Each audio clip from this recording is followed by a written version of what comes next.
My name is Caroline Goddard, and I'm the principal here at Anthony Burns, and this is our virtual town hall.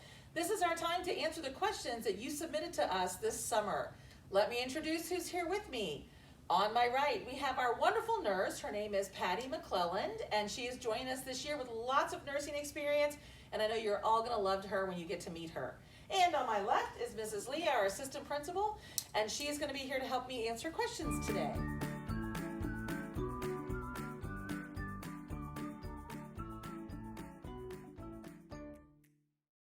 First question is, what does asynchronous versus synchronous learning mean? And that really is telling us whether or not your child will be face-to-face with their teacher or whether they will have independent learning. So on synchronous days, those are the days that you're either A or you're B, and those are the days that your child will be receiving direct instruction from their teacher. Asynchronous days, those are the days when your students will be working on their own, and they will be learning from teacher videos or different teacher assignments that have been given, but they're still expected to be learning that day. Our next question was about the clinic, so I'm going to turn it over to our wonderful nurse, Nurse Patty. Patty McClelland, I'm the new nurse here at Anthony Burns Elementary School, and I'm excited to be here. Just wanted you to notice that we all have our mask on, as does our Bernie, our dragon. Couple things before I answer the questions that were asked of us. I do just want to let you know that we are doing lots and lots of cleaning around school. The school is cleaned every day, but it's deep cleaned on Wednesday nights, which will be between the A classes and the B classes coming in, and then again on Sunday before the A classes come again on Tuesday. We've also had instilled numerous hand sanitizers throughout the building, and we are doing our social distancing, and we're doing our hand washing, so just have your little ones be practicing hand washing before they even get here to us. A question that I had is kind of three parts, so I'd like to answer it that way. Question that came up is, what happens if your child goes home from school and develops a fever that night? So first of all, the key words here are that the child developed the fever at night. He did not have the fever while he was in school. So what I would suggest, and what we want you to do first, is kind of monitor those initial symptoms. Is your child a child who gets strep throat? Does he have a sore throat? Does he get ear infections? Is it seasonal allergies that are kicking in? Because, you know, we do need to rule out the basic health conditions that children would have, in spite of COVID. Secondly, if the child wakes up in the morning and is starting to exhibit the signs of COVID, two of the signs of COVID, or the fever remains, then we would ask that you would go to your physician and have the child checked out. We do ask that you ask for a rapid COVID testing because we will get back quicker than waiting 7 to 10 days to find out if your child is COVID positive or not. The next question is, well, what happens to the children that were in the classroom with your child that day? Going back to the fact that the child was not running a fever in class that day, so those children will continue to come to school until we get a result from your doctor or from the health department if your child was COVID positive or not. The next part of that would be, if the child does come back positive, then we would start our contact tracing, and we would be looking to see who the child was in contact with in the classroom and teachers. And we are going to be doing this in coordination with the health department. So this is not something that we will be doing all on our own. We have many resources that are going to be helping us. And what if the child is positive and parents of the children that are in the class do not want to have their children tested if they start to have symptoms? Well, as I just said, the health department is going to be behind us. So the health department will also be notifying parents or anyone who's come in contact with any of our positive cases, and they will be the ones that will be establishing that the child does need to be tested. So I know there's a lot of information out there, and I know that you're reading a lot of different things, but please feel free to contact us. We are getting all of our information from the health department here, Rappahannock Region Health Department, and we are happy to answer any questions that you have. and we hope to see you all back in school real soon. Thank you, Nurse Patty.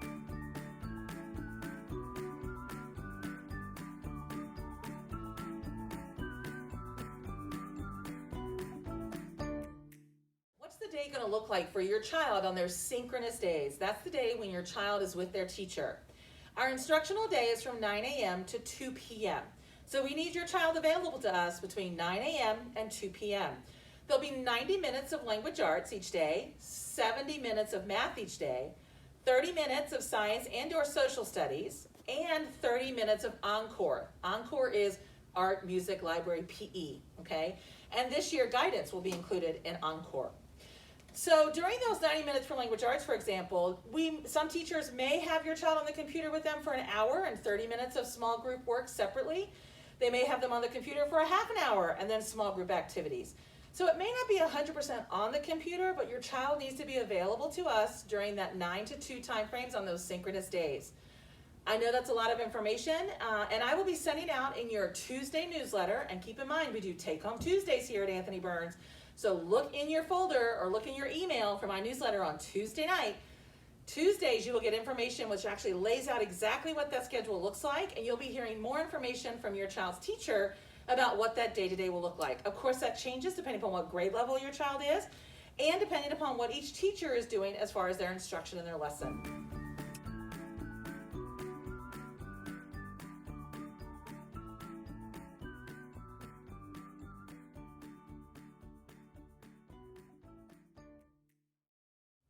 Okay, Miss Lee, I know we had some questions about special education. Will our students still be working with their special education teachers? Ms. Goddard, that's a great question. And our students who have IEPs, individualized education plans, or our students who have 504 plans will still receive the services as written in their plan. However, if your child has an IEP, their case manager should be reaching out to you, if they have not already, to discuss what this service will look like in Plan A, which would be 100% face-to-face when we all get to come back to school. Plan B, the hybrid model, A/B, and also 100% virtual, Plan C. So please look for information from your case manager. All 504 plans, if the accommodations can be provided virtually, you will receive a letter outlining what that looks like.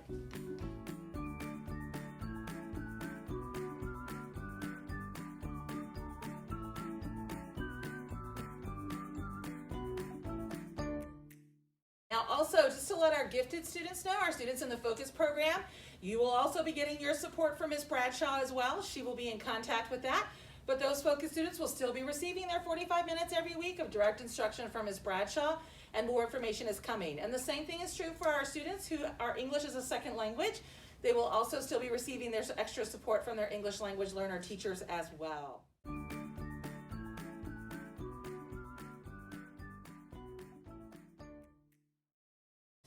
All right, another question is about placement. When am I going to know who my child's teacher is? Well, parents, we are working on that this week, and you should know next week. That is the 24th of August. The week of the 24th, you will know who your child's teacher is, and I think you'll be able to look in Parent View that day and be able to find that out as well. But you might have already heard from your child's teacher by then, if we can get on ahead of that. So look for it next week.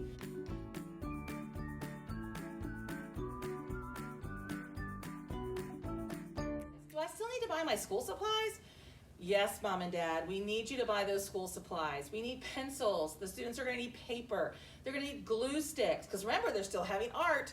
They're going to need crayons or magic markers. So please make sure you still buy those school supplies. Now, I'm very excited to say we're going to try and help you out with that. I don't know if you've noticed, but there's a really cute bag right here. And every child is going to get an Anthony Burns tote. I'm so excited about the little tote with little Bernie on it. And in that tote is going to be the first set of supplies we're going to be sending home with you for virtual learning. So in this will be your math workbook, your reading workbook, your science and social studies workbook, as well as your Chromebook if you need them. Some students still had it from the spring, and so if you already have one, that's the one you're going to keep using, as well as a bunch of manipulatives for math and resources for language arts.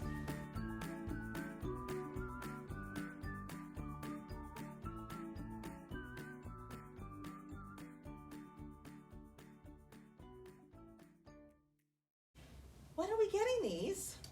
We are getting these on the 24th of August, the 25th, and the 26th. Look for my newsletter on Tuesday for which day is your day. We're going to have pickup times. And we're going to do just like we did with student material returns and with Chromebook distribution this spring. You're going to drive by, we're going to drop it in your trunk, and we're going to wave and wish you all the best, and we'll put everything in this bag for you. So that's coming next week, the week of the 24th. Look for the schedule in my newsletter.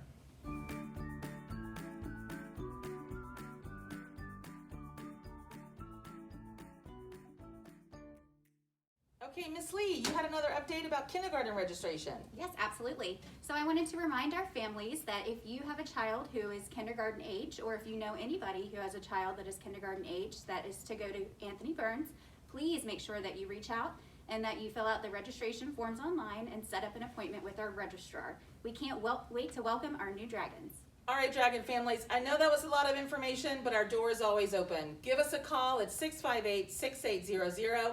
You can always email me, email Miss Lee, or email our front office staff. Any question you have, there's none too small. This is going to be a wonderful learning opportunity for us all.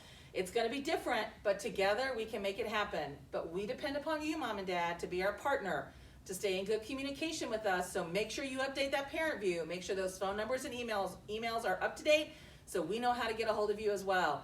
And we cannot wait for the school year to start. I'm so excited for next week to see everybody and at least give you a wave and a virtual hug.